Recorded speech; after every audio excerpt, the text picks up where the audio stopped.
Talking about the dominatrix. That's terrific. Are you blowing up someone's spot by mentioning the person? I won't say his name, but my friend's wife was a dominatrix, and she used to have Hasidic Jews as clients a lot, and they'd be very. Oh, hold on, your friend. Was going to this dominatrix and decided this is the woman for him. Yeah, which is so bizarre because you had a great line there. You know, he basically married someone that burned his dick. He married a woman who literally burnt his dick with a hot poker. But and that made him go, I'm in love.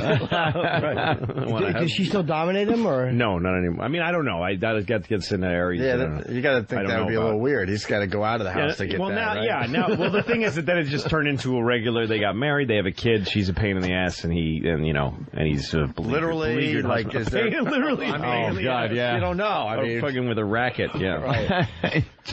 Just became like, it doesn't matter what they do beforehand, because that's the ultimate, a dom and a fucking slave. Yeah. It doesn't matter. Once they're married, they become the married couple. He's taking the garbage out. And exactly. There's no cool, ethereal sexual thing. Do you promise to love, honor, and shit in his mouth? For as long as he shall crawl and be scum. Until he says his safe word. Does anyone object to this marriage? The guy stands up in a baby costume. It'd be great if you could have a safe word in a marriage. Yes. You could just in the middle of marriage say thumbtack. She's like, oh, I'm sorry. I'm sorry. I went too far with this I didn't realize. Yes. I didn't realize we were crossing the line. No. But she said that shouldn't the safe word be cunt, though? Yeah, it should be. Well, that's the argument. That's the one. Starts a new one. So you were saying that she had a lot of Hasidic Jews that were her clients, and that during the business transaction, before they would fall into their role play, they were very rude to her, the Hasids, because they can be rude. They're good businessmen. Anybody who's not them, you're outsiders. Like if you ever go to a store run by Hasids, they don't care that you exist. They just, it's a different, it's a closed society. I'm trying to be nice about it, fucking Jews. Well, it is very... Jesus. It is a very different and closed society. You're right. Yeah. Do you know any Hasidic Jews personally? Have you ever been to their houses? Do you know... no.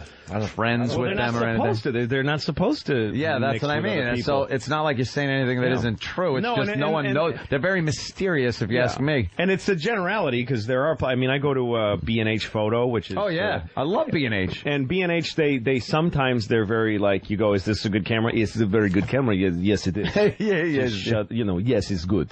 And I'm like, all right, sorry. But sometimes the guy's like, it's excellent. It's excellent. I can tell you about it, and they'll be nice. Sometimes. But if you poke them for information, they all have it. Sure. They all know. Like, they're good employees. Like if you say, why is this better? Make them work, and they'll always tell you. Like sure, they know. Will. They'll sell it. I get all my video stuff from there, and every time I've gone there, it's been great. It's not a commercial for the place, but.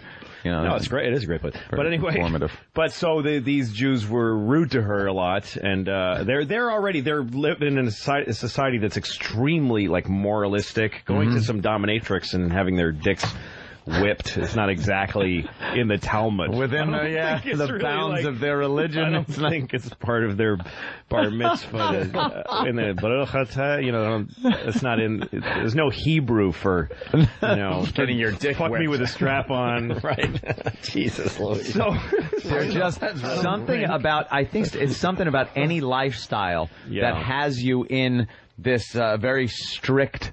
Parameters as to what you can and can't do. Crazy. You're going to fucking be the nut, whether it's a strict Catholicism. Or Jimmy Swaggart jacking off in a hooker's ass. Yeah, of course he is. Shit like that. Whenever you're put in that situation, you're going to fucking want to get a little freaky. Get your freak on. Yeah. And if you wanted to go to a dom, so he went whatever. to this. These guys would go to her, and she usually, you talk as two normal people before you start the hitting and stuff.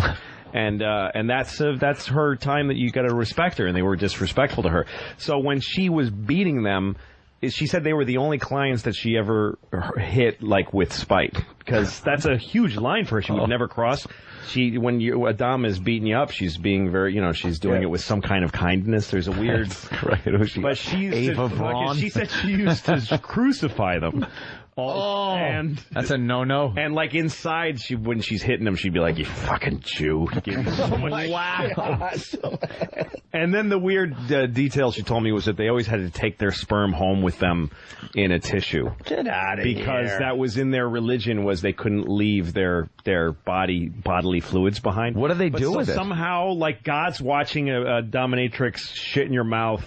And he's, well, look, as long as you take your cum home, it's fine. Someone's trying to bother God for a second, and then he's like, no, wait, I got it. All right, he took his cum with him. Okay. He's okay. All right. He's still good. I thought he was going to leave his cum on her floor, and that would have really pissed me off. As long as he puts it in that cigar box under his wife's shawl.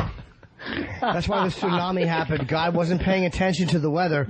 He was watching some Jewish fella jerk off into a Kleenex and fucking bring on the N train. Bring on the N train.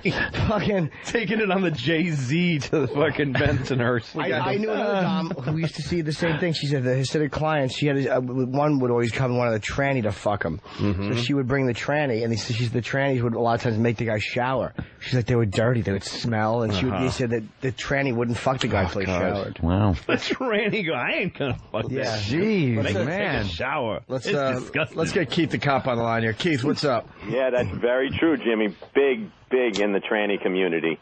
We used to catch them all the time. They would go out and they would look to suck the he-she's dicks. Really? Yeah. naughty boys. Yeah, and you know what? They would get robbed a lot because, they would be embarrassed to go and, report that they got robbed. All right, yeah. The community, they would get the backlash from it, so they would just I was being fucked by a transvestite, and the fellow took my wallet, and I went to file a report. Yeah, so we would catch them a lot, but... yeah, filthy animals. Jeez. Like the rest I'm not saying them in particular, but, they just happened to... a couple of them. Yeah. Two of them. A couple, too.